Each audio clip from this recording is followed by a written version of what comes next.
Christian, it's great to have you here. Thank you for having me. So let's jump right into it. Just give us a little idea about who Christian is. How old are you? Where are you from? Well, I'm 25 years of age. Well, I'm soon to be 26. Okay. Well, currently I live in Petit Valley, but I'm originally from Mount Hope, where I grew up. Yeah, I grew up in Mount Hope, where I attended Rosary Boys, and then, when at the age of 9, I moved to Degomat Petit Valley. So it was a drastic and a culture shock for me, moving from Mount Hope to Petit Valley, because it's two different towns. Yeah. It's two different, in Mount Hope it was a bit more neighborly type of environment, and then everyone here is just like more to themselves. So I basically had to just kind of like reshift, everything in terms of like, my friends and how I would be growing up. I had to I basically grew up myself, because I didn't really have my sister around, because she left like a year after to do her degree as well. Okay. And I basically was just pretty grown up by myself. You were your own mother and father then. I was, to an extent, but she was, growing up, I had her by my side, and then she wasn't there, but Okay, so how was your experience thus far at the academy? Well, basically, before I came into the academy, I had a strong cosmetic background with makeup, and initially I didn't know what I was getting into. I didn't know what I mean, I had an idea what theater was, but I didn't know it was this high adrenaline, that high pace type of life. Everything is so my first semester I was like kind of getting accustomed to having classes early, having meeting deadlines, because with makeup it's kind of like a a medium pace kind of life, where you don't have gigs as often, but every other day you have an assignment, so it was something to get used to. Yeah. Okay. So in Carnival 2017, you came out with your 2016 into 17, yeah. Okay. Right. So tell me how about that experience. Tell me what inspired the costumes, and what exactly. Just talk about the experience. Okay. So initially, I after my first day in the academy, I was like, oh my gosh, doing costume design. I was like, I want to be a costume designer. And then I was advised, Christian, take it down, before you walk. Try something small. I started training with Douglas John. He's a fantastic costume designer, and doing jobs with him. And I learned the art of feathering, art of applying gems on costumes, so that kind of thing. So it taught me, or fine-tuned what I was already being taught at the university. And that was a really good experience to me. So it's almost like an internship for me. And he encouraged me to start small and do a Monday wear, but I still had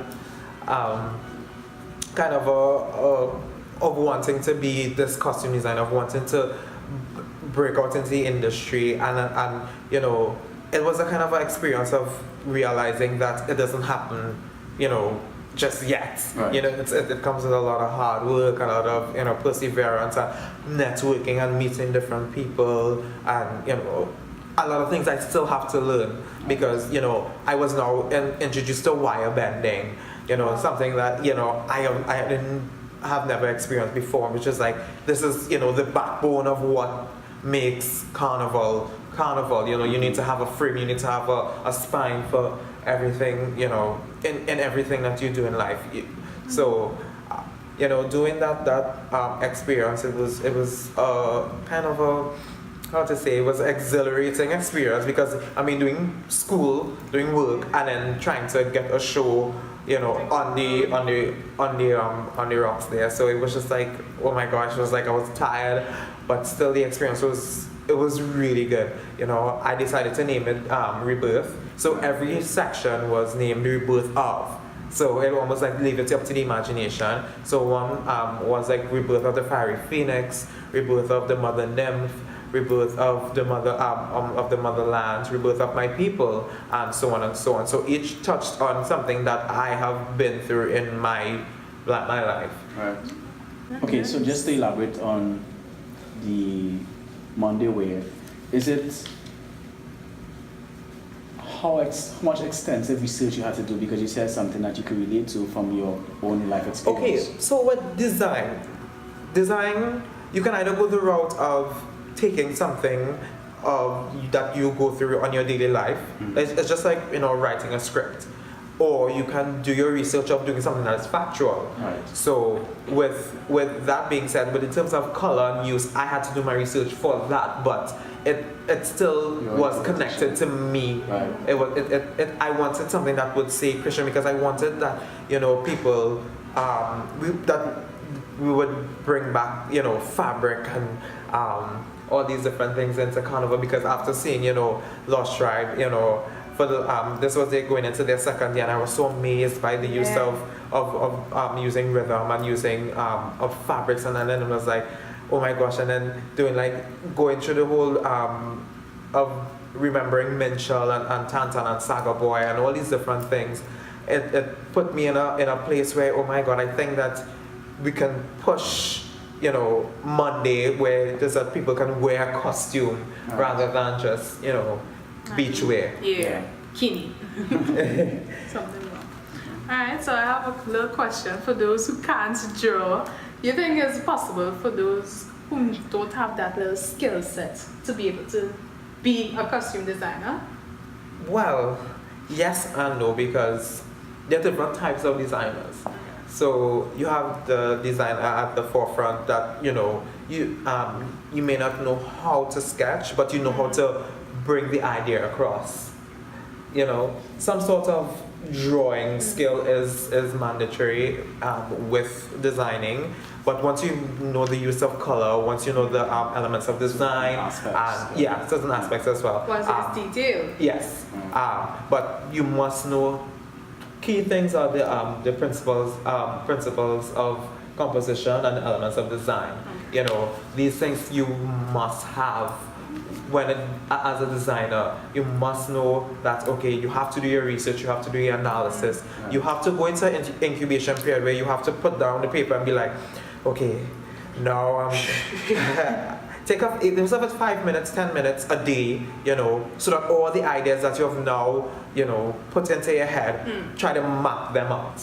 So everything goes from beginning to end, so then you have to execute that, so there comes in implementation, and then, you know, after looking at what you have implemented, evaluate what else can I do for the next step, what else I could do to make that better, because as a designer, the last thing that you do is the last thing that whatever people see is what people know you to be. Until you come out with something else. So that's what people remember you by. So as a designer, you have to always remember to always push and give 110%, you know, whatever you're doing, because people are always going to remember that aspect of what you did. I wouldn't even say that's just for designers, that's for performers all around. Dancing, music, give your 100%. And even if you could give that 10 or that 15 or 20% extra, give it. I feel like we're throwing some shade in my way, but anyway, last year we had a magnificent production, Wine of Astonishment. I think it hit Shurnecia by storm. Like, people didn't expect it to be such a great performance. What was your role with Wine of Astonishment? I was a set designer. Coming into this academy, I knew nothing about set design. And I had with the encouragement of Mr. Edwin Emily, he, you know, really encouraged me. It's like since in year one, he was like, oh my gosh, you're really good at this, and you know, I was like, yeah, cool. I was like, but you know, after doing this play, it's like wow, you know, someone came to me, it's like, you know, you're a set designer. And I was like, true. It's like, I was like, yeah, but it was a really good experience for me because one, it was something home for me because one, it's my faith, and I was able to bring what I grew up in, the use of color, and the use of prayer, the use of turbulence, the use of turmoil, and the journey of what the spiritual Baptists have been through from since 1931 to 1951. It was as almost like I have gone through that journey in my daily life. So it hit home. It was something dear to my heart. It related to on a personal level. It related to me on a personal level, and it hit home, and I was just like, oh my God, I want to do this, and I was excited to do this, and it was an amazing experience. I can imagine. I can testify to it actually. Yeah. But of course there was, with every great production there's some challenges. What were some of the challenges that you had to overcome for Wine of Astonishment? I would say, just there weren't really much challenges. I mean, I was having fun doing it because it was something that I was close to. But I think that I have never done like computer-aided drafting. I have never done, using SketchUp and all these different things. So actually putting because there's a lot of things behind these things that people don't see that, that I had to go through. I had to literally do a mood board. I had to go to different production meetings. I had to do all these different things, and then put this now into do ground plans, do all these different things on SketchUp, and I have never did that. I wouldn't say that I'm very computer inclined, but I think that was the kind of and I got through it, and it was an amazing experience. Yes. You learn and you grow. Yes.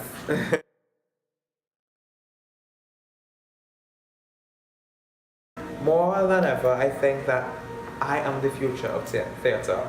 I think that I bring something new and fresh to theatre, to costume design, to dance. I love realism, and I think that not that theatre lacks that, but I think people go on more on the abstract side of theatre, and I love just using realism, and I think I can bring that with a modern twist. Right. More than ever, I think that I embody and I am really the future of drag. So we want to thank you for being here with us. Thank you. It was short and sweet. We're going to definitely have you back because we have a few questions that we didn't get a chance to ask you. Any closing remarks? Just young designers out there, young entrepreneurs, just go for it, just do it. As the Nike ad says, just do it. Do it. Just do it. Because I mean, you're young, you're vibrant, you have your youth. Don't waste it. Sure. And you have your talent. And I think Trinidad is full of just really young and talented people, and we have to showcase it. We have to show the world that Trinidad is, we are the inventors of carnival, we are the inventors of so many different things, and we need to show the world that, we can do it. Because, I mean, in 1962, there was a Declaration of Independence, and we need, 55 years after, we have a lot to show. Show for it, yeah. And it's because of our young leaders. It's because Dr. Eric Williams invested in the youth of the future of Trinidad and Tobago. Definitely. So I think that young people just go for whatever venture, whatever idea that you have, go for it. Great words from the man Christian Jeremiah. We want to thank you again for being here, and don't be a stranger. I will. I'll be back. I mean, I love being interviewed. I love I love this whole idea of your interviewing creative people, and because we need to get it out there into the scape of Trinidad and Tobago. It needs to be known. Yeah. Because I think that's what we lack in Trinidad. We need to document our stuff. We need to those who are talented. We need to push them out there, put them out there, and push them. A pat on the shoulder, and this is a pat on the shoulder for me, because this is showing me that what people are noticing you know, my creativity. True. You know. So We do recognize you. We do Thank you. recognize you. Thank you so much. So this wraps up another episode of Watch Out. I'm not too sure which camera I should look at. Thank you. See you soon.